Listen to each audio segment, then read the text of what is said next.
Hello student, JDS coaching centre में आपका बहुत बहुत स्वागत। आज का जो हमारा क्लासेस जो टॉपिक है वो मैं एक ईथर के रासायनिक गुण लेकर के आया हूं।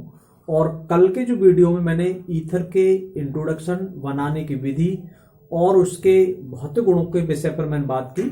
आज हम बात करना चाहते हैं रासायनिक गुणों के विषय पर बात करना चाहते हैं। तो ये बच्चों के दिमाग में ये बात रहती होगी कि रासायनिक और भौतिक गुण क्या होते हैं। तो हम बात करना चाहेंगे रासायनिक गुण। हम इसको रासायनिक गुण का मतलब हो सकता है कि मैं आपसे बताऊं, केमिस्ट्री में हम सबसे पहले पदार्थों के विषय में ही ज्ञान करते हैं। एक पदार्थ जब दूसरे पदार्थ से अभिक्रिया करता है यानी रिएक्शन करता है, हिंदी में से अभिक्रिया कहते हैं, इंग्लिश में से रिएक्शन कहते हैं। तो बहुत सारे बच्चे समझते भी हैं कि रिएक्शन का क्या मतलब है। रिएक्शन का मतलब होता है कि जैसे आप लोग कोई भी एक टेबलेट कोई भी अपने शरीर के अंदर खाते हैं तो आप कहते हो कि हमारे लिए रिएक्शन हो गया, यानी इसने हमें नुकसान पहुंचाया। ऐसा ही हम केमिस्ट्री के अंदर रासायनिक अभिक्रियाएं पढ़ते हैं। जब एक पदार्थ दूसरे पदार्थ के साथ रिएक्शन करता है यानी उसके साथ अभिक्रिया करता है तो एक नया कोई प्रोडक्ट बनता है। तो आज हम लेके आए हैं ईथर के रासायनिक गुण। ईथर में आपको कल बता चुका था, ये हमारा एक कार्बनिक विलायक होता है, ज्वलनशील होता है, वाष्पशील होता है। अगर इसे खुला छोड़ दिया जाए तो ये उड़ भी सकता है और ये पानी से हल्का भी होता है। कल के विषय में वीडियो बनाया करके मैंने भेजा है, वो आप देख सकते हैं। लेकिन आज हम बात करना है रासायनिक गुणों की। तो पहला हमने रासायनिक गुण लिया है निर्जलीकरण। निर्जलीकरण का मतलब होता है डिहाइड्रेशन, यानी इसमें से जो हमारा डाईएथिल ईथर जो हमारा है, यहां पर एक कंपाउंड हमने लिया है, उसमें से हमें हाइड्रोजन का मतलब यानी इसमें से जल निकालना है। डिहाइड्रेशन का मतलब होता है किसी कोई भी रासायनिक अभिक्रिया हो उसमें से हमें पानी निकालना होता है। जैसे अब आप समझ लीजिए, अगर मान लो यहां पर और जब इसकी जो रिएक्शंस होगी वो एल्यूमिना की उपस्थिति में होगी, Al2O3, और टेम्परेचर इसका लगभग 380 डिग्री सेल्सियस रखा गया है। यहां पर हम बात करते हैं जब इसकी रिएक्शन जब इतने टेम्परेचर में होगी तो एथिलीन बनती है, यानी C2H4। क्या बनना है? C2H4। एथिलीन हमारी एक गैस होती है और यहां आपका जल निकल जाएगा। अब देखिए, कुछ बच्चे कहते होंगे कि हमने 2 क्यों लगा दिए। उसका कारण समझिए, क्योंकि 2 कार्बन इधर और 2 कार्बन इधर, कितने हो गए? 4। तो हमें इधर प्रोडक्ट में भी तो 4 कार्बन परमाणु करने पड़ेंगे। तो अगर हम 2 का गुणा करेंगे 2 से तो कितना हो जाएगा? 4 हो जाएगा।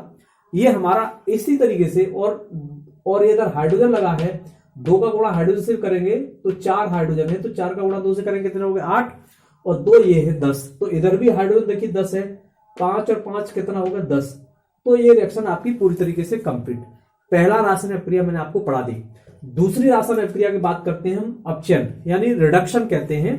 कभी भी इस तरीके से कोई भी रासायनिक अभिक्रिया आती है तो आप उसमें ऐसे समझिए कि उसमें हाइड्रोजन जुड़ रहा है। अपचयन का मतलब होता है इसमें हाइड्रोजन का जुड़ना होता है।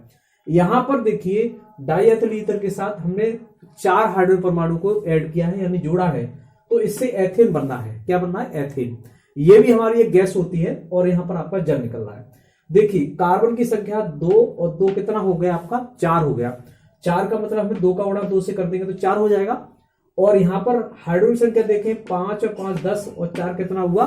14 हाइड्रोजन परमाणु हो गए। तो 14 हाइड्रोजन परमाणु हमारे इधर प्रोडक्ट में भी होना चाहिए। 2 6 कितना होता है?